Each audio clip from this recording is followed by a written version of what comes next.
Hello, everyone, and welcome back to another episode of Banking Matters. I'm your host, Daniel Baker. This is part two of an episode with Karla and Ryan. So we're going to jump right on, and we're going to actually ask Ryan. Ryan, last time we were finishing up by talking about Karla and how she manages the project workflow from inception all the way down the line to application and passing it off. So let's start with you. At this point, Karla's assigned you a new project. You've got it on your plate. What's your first step? What are you doing? Usually I'm asking her, what the heck? I got six other ones going on. No, the first step is always, and one thing I appreciate that Karla does from a manager's perspective, she's always getting our inputs on the schedule, making sure that the schedule works out for everything. So, Mm-hmm. the one thing that's, I said unique here is, yes, I technically am the only auditor here besides Karla. Mm-hmm. But I'm also the head of the Fiducia testing and control, all that fun stuff. So So I I'm going kind to of, interrupt really quick. Fiducia, for those who are listening who don't know what that stands for, what it's is the Fiducia? FDIC Internal Controls Act, if I remember. I'm sure Okay. I'm forgetting what that's called. I should know it, but it's basically using the Sarbanes-Oxley control Mm-hmm. framework, but just not for we're not public bank. So any private bank Right. would be, and you get over that $1 billion asset size, you are now have to be compliant with Fiducia. So Right. I get to do all that fun testing and managing all the ins and outs. So which is what I'm currently doing right now. So Carla said she didn't want it, so I got it. Well, sorry for um, interrupting. I'll let you get back. So we were talking yep. about project management. You get assigned a project. Yep. So usually what happens is in a perfect world, I would send out the announcement based on the time. So we send out announcement. We try to meet with the business owners, depending Mm-hmm. on who they are and what, time wise. Once we've met with them, we'll just kind of go over what we think the scope is, time frames, etc. Once we have all kind of initially met, I would call these more of a pre-planning meeting just to informal touch base. Most of that has already taken place once I know I've had the audit, Mm-hmm. or I know it's coming up, or Karla has already done that, so she just provides us with her notes. Then I'll go and take our last audit done. If it was, read through the report, check out any FDIC related items, publications, anything that's hot in Mm-hmm. the topic out there. Once we get that kind of built out, we'll then take a risk-based approach to our building out our audit program. As Carla can attest, I'm not a big fan of the copy and pasting auditor that uses the same plan from year over to year. We Right. really try to use that risk-based approach, and we try to take it to the next level. And we involve management in that process a lot. We in some of the other organizations I've been at, it's kind of they dabble in it, but having management side by sides helping us understand, making sure we are doing and understanding their process, they are the experts. That has made a huge difference here. And it's a work in progress. So once we get all that, we start our request list, get them out, and it just keeps on going. We get right into testing. If there's more than one person, usually I'm the lead if I'm on the audit. And then we just do it. The nice thing, like trying to manage the flow. The nice thing about our team is we try to set up the audits ahead of time. Mm-hmm. Once we know it is, the lead will go through and set everything up. So if Karla is not busy one day or her meeting got canceled or something, and she has a few hours, she usually will let us know and say, "Hey, can you take on section, Right. X, Y, and Z? Help us get it up," and she'll get on it and get it done. And so that helps, I guess, a small group out a lot. So. So how long then would you say a standard audit, a standard project? How long do you say a standard one takes you? Is this Um, like 1 week turnaround? Are we talking like a month or two? What are we looking at for scope? if I have nothing else going on, I can usually turn around depending on what type of audit it is. I would say average 3 weeks. Okay. Um, we do try to do a pretty, especially in the environment we are in these days in banking. We are Mhm. doing a little bit more due diligence, making sure we're kind of looking at things maybe we wouldn't have looked at. We did review our risk assessments as we go to each audit. We take a look at what was from a compliance and also from an overall enterprise risk as well. So honestly, in a perfect world, a week. um, Right. but no, usually once we get that 3 weeks mark, I would say it's the testing's done and we're either draft report has already been issued or we already issued a final. So, and So then we have our exit take your meetings. time to do it right, is what I'm hearing.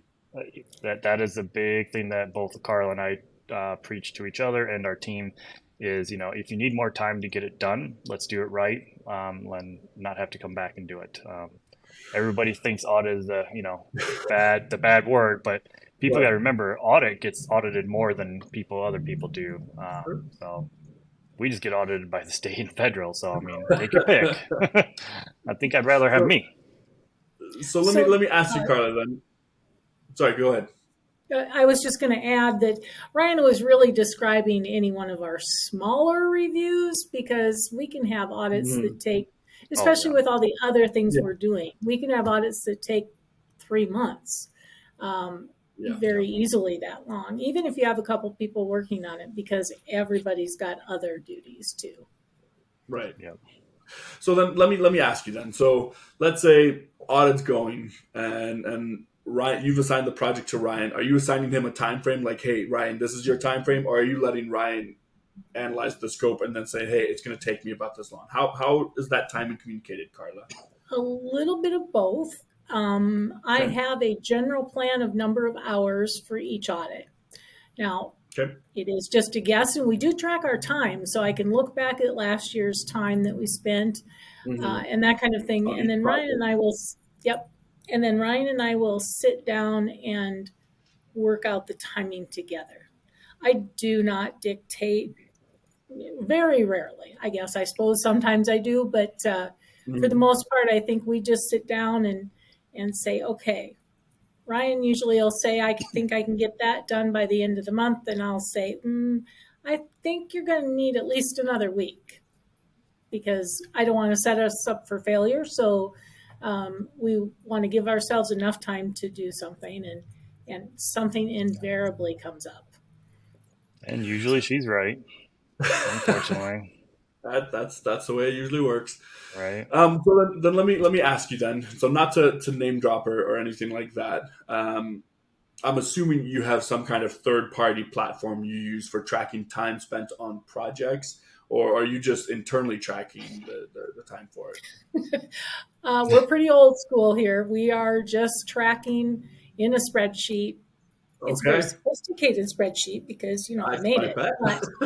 but we both just or we all just write down our time like Ryan was saying. He has his calendar printed off, and Yeah, Mm, so we just track it. And like I said, I do use it for planning, but it is all manual at this point. Sooner or right. later we will get some yeah. sort of audit and compliance system. uh, we might have to get a little bit bigger before that happens, but Hmm. it's coming. Yeah, and I've So gone then, for both worlds. So, which one have you found better, Ryan? I mean, like, have you um, found third parties to be really convenient, or do you prefer more of just the ability to kind of input things as yeah, I might be a little biased, but at my prior world, we had a teammate system, an older version, and then I Mhm. created and implemented a brand new version that was all cloud based. So I got to design pretty much everything myself Right? for a year. A little Um, biased. And so, but no, I liked it. A lot of the systems are out there. The thing that I think that would help us if we get to that point is, or anybody listening, is they're a great tool.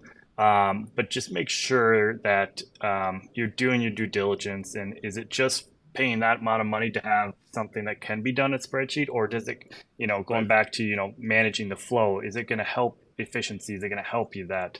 Mhm. For us. Um, it would be a kind of an efficiency just perspective for some of us, more of a personal one kind of deal, just trying to do that. Right.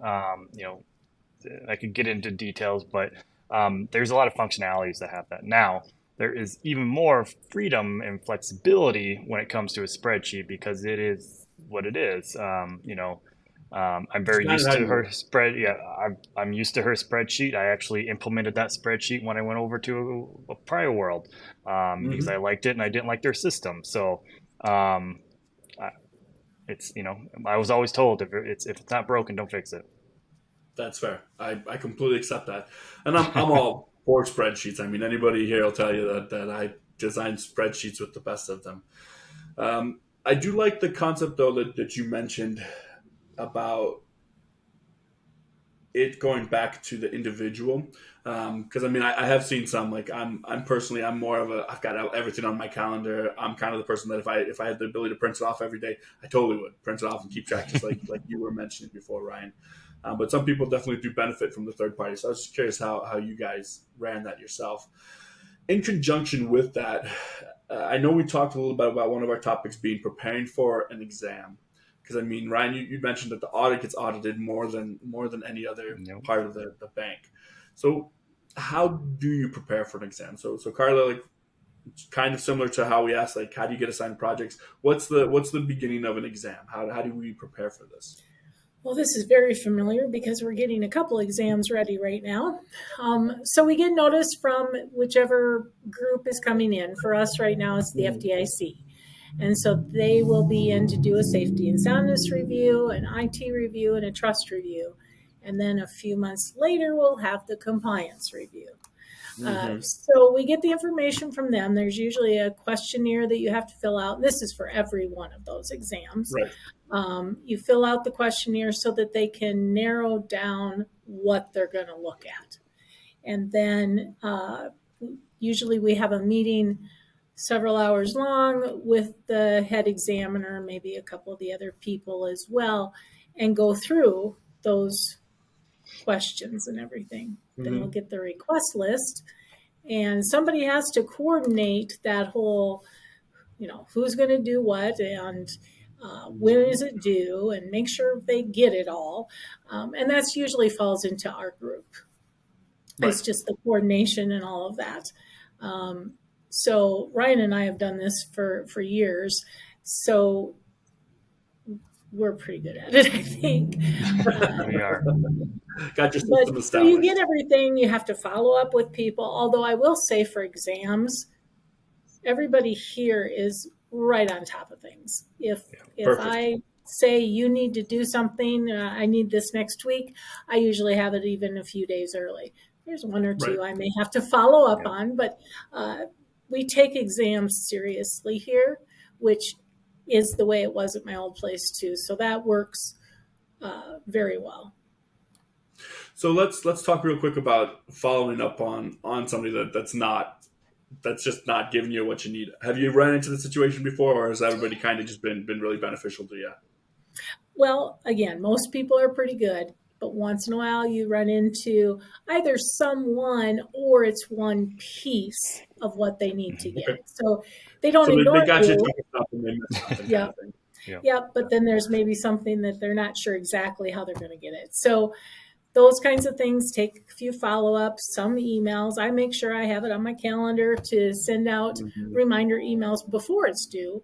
And then after it's due, I'll send out one more maybe, and then I'll call them. And Okay. they're going to So tell me really, it's what's just to you, going it's on. just about that. It's just about that contact. It's just about, hey, look, like this is due. This is due. Got to get this to me. You're late, kind of thing. Yep.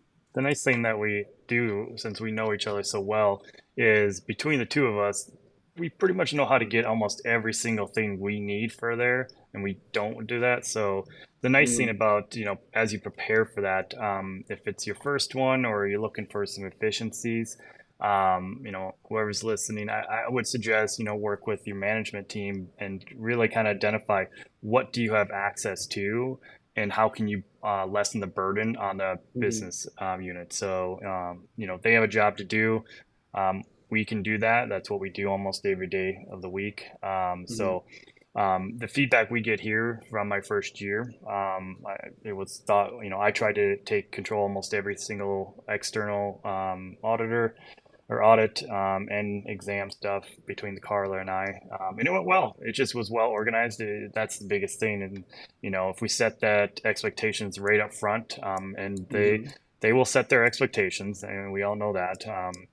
But if we have our own internal expectations from a team, that's where I think is going to be the sense, and then true communication throughout the organization from tone. So when it, if the tone is set at the top, we can do that, and the tone here from our president CEO, exams are important.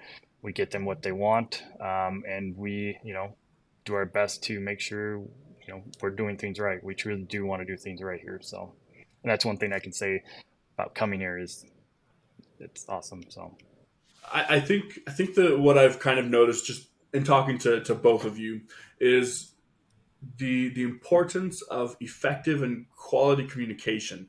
I mean, yeah, having that with exterior of your department is important because that's how you establish like what's the scope of work, what mm-hmm. are the timelines for things, what are the due dates. But I think the effective and quality communication inside of your department is just absolutely like pivotal to your success. Would you say that that's an accurate representation? Absolutely. Yeah. Okay, perfect. Well, we are running a little bit out of time on this episode, and I did want to give you guys an opportunity. I like to ask my guests if you could give one piece of advice. And I know we've got two of you here, and it doesn't have to be from the perspective of mentor or mentee. It doesn't have to be anything like that. It's just from your career. So Karla, if you could give one piece of advice to our listeners today, what would it be?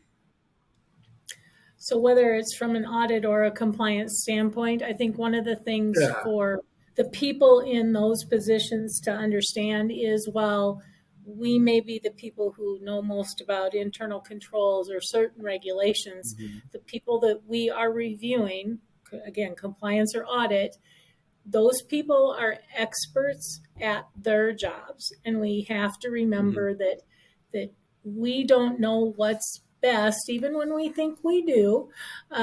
We can only guide them. So we Perfect. just have to I love remember that. that. That's the one thing I would say that right from the beginning, uh, new people who come into the audit world really think that they are supposed to be the experts on everything and everybody has Mhm. to listen to them. Same thing with compliance. And Yeah. that is not the case. We don't run the business. We just try to help protect it. You identify the risks, you mitigate the risks, and you let Exactly. those experts who are experts in making the business decisions make the business decisions. Yeah, I Yep. feel like you practiced that. No, I I, didn't. I like that. Not you.